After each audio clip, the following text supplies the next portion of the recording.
नमस्कार. आता BSc 500 झालं. आता नेक्स्ट सांगतो तर निफ्टी 50च्या स्टोरी सांगतो आहे.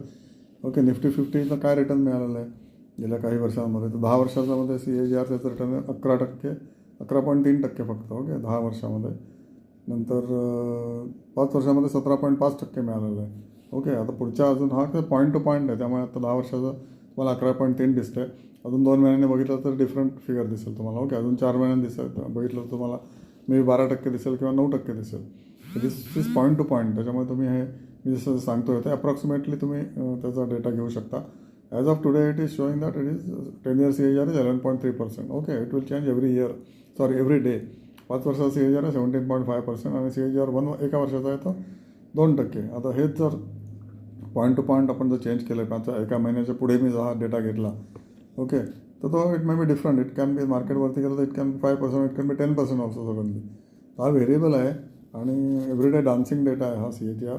पण बॉलपार्क फिगरची जी मी सांगितली तुम्हाला आत्ता सगळ्यांची, small cap, mid cap, BSc 500 आणि निफ्टीची, ही अशी स्टोरी आहे. बघा, निफ्टीमध्ये CAGR रिटर्न एका वर्षाला 2% मिळालं आहे, वेल स्मॉल कॅप आणि मिड कॅपला तेवढं मिळालं नाही. म्हणून लोक म्हणतात की निफ्टी 50 घ्या, की त्याच्यामध्ये 1 वर्षामध्ये सुद्धा तुम्हाला रिटर्न मिळू शकतं. आत्ता 2% आहे, पण याच्यामध्ये तुम्ही ट्रेडिंग केलं असतं तर गेल्या 3 वर्षामध्ये तुम्हाला 4 पीक्स मिळाले आहेत. ओके, आणि 4 बॉटम्स मिळालेले आहेत. ओके, एवढं मार्केट व्होलेटाईल गेल्या 4 वर्षामध्ये.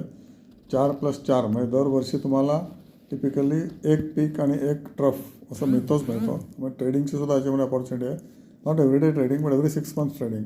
टिपिकली याच्यामध्ये पीक आणि ट्रफमध्ये 4 ते 6 महिन्याचं अंतर असतं.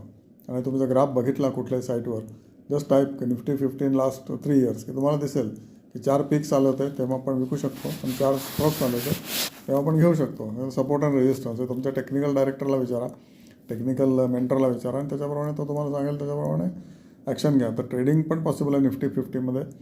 ओके, आणि लाँग टर्म पण पॉसिबल आहे. ओके, तर अशी ही निफ्टी 50ची स्टोरी आहे, which is set to be safe and sound. पण कुठल्याच इंडेक्सची स्टोरी सेफ अँड साऊंड नसते. इंडिव्हिज्युअल स्टॉकची स्टोरी मात्र प्रचंड तुम्हाला पैसे देऊ शकते, पण त्याच्यासाठी तुम्हाला अभ्यास पाहिजे आणि ती कंपनी फॉरएव्हर चालली पाहिजे. ओके, बऱ्याच मोठ्या मोठ्या कंपन्या गायब झालेल्या आहेत आणि काही चांगल्या कंपन्या पण मोठ्या झालेल्या आहेत. ओके, तर त्याच्यापैकीच HDFC ही सगळ्यात उत्तम उदाहरण आहे. ICICI is another example.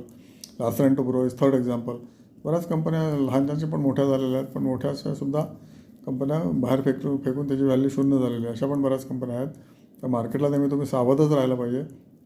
जो करंट शेअर आहे ना, सध्या व्होगमध्ये आहे, की फॅशनमध्ये नाही, व्होगमध्ये आहे आणि इंडेक्समध्ये आहे, त्याच्यावर तुम्ही पैसे लावले तर तुम्ही जास्त पैसे मिळवू शकाल. बघा, आपण तुम्ही मेंटरला विचारून नाही सगळ्या गोष्टी करा. Thank you so much.